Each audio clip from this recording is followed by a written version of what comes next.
Hi, energetic beings. Tanya D here today. No, I'm not at my studio. I'm actually in my outdoor canopy, my venue, my summertime living center. And believe it or not, usually as soon as I can, which started over the weekend, I sleep outside under the galactic canopy until the snow flies in the winter.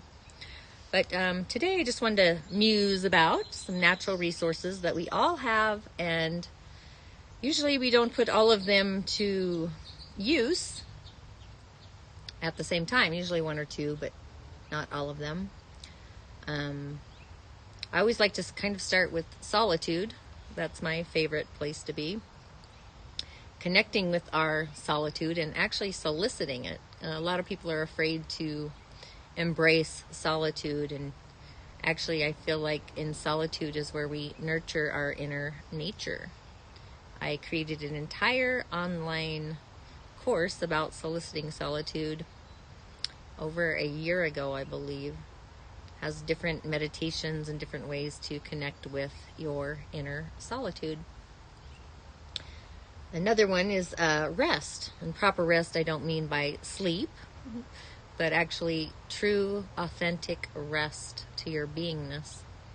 And when we get authentic rest, we decrease our stress in our body, our energy body. Another one is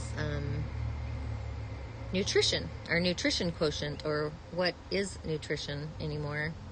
So our bodies, being an energy being first, or our beingness of energy, our bodies need a higher nutrition quotient, and a lot of people live off of processed foods and fast foods, and I get it. But once you start taking care of your energy being, your energy body, foods that carry a lot of zero vitality, basically, they're processed to the point where they have no vitality. Not only does it decrease your immune system, create havoc and toxicity on your body and your environment, it kind of depletes an aspect of yourself of vitality. So a nutrition quotient, for me, basically, I am a green, clean eater. I prefer arugula would be my all-time favorite, I'm not going to lie. Olive oil, pretty much plant-based, green smoothies if I don't have time for food. Greens are nourishers and fruits are cleansers. It's kind of a motto I go by, along with water. Our bodies need half our body weight in ounces of water per day, and I'm not talking about coffee or other liquids. I'm just talking about natural drinking water. I do preferably hot lemon water every morning before I start my day. I do enjoy coffee, of course, black, no sugar, because sugar actually is a little mutant in its own, but I don't want to get off on that tangent. So let's see, solitude, rest, nutrition, up your NQ. Movement, the body needs to move. We weren't made to sit. Over time and space, we've become more lethargic. Not a lot of movement out there, right? Movement could be anything from walking, hiking, biking, swimming. Get the energy off of me and moving. I always feel better.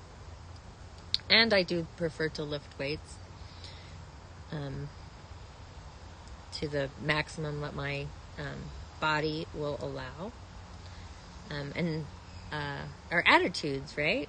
An attitude of gratitude will take you further than a negative attitude. So our attitude and our perception and our information, my sense and what I see and what I feel is a lot of people have forgotten how to tune in, I guess, to the language of the body. And hanging out with a lot of negativity can decrease your vitality and your energy body.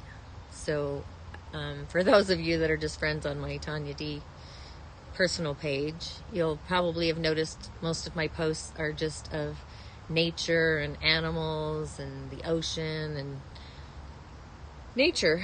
basically any nature picture.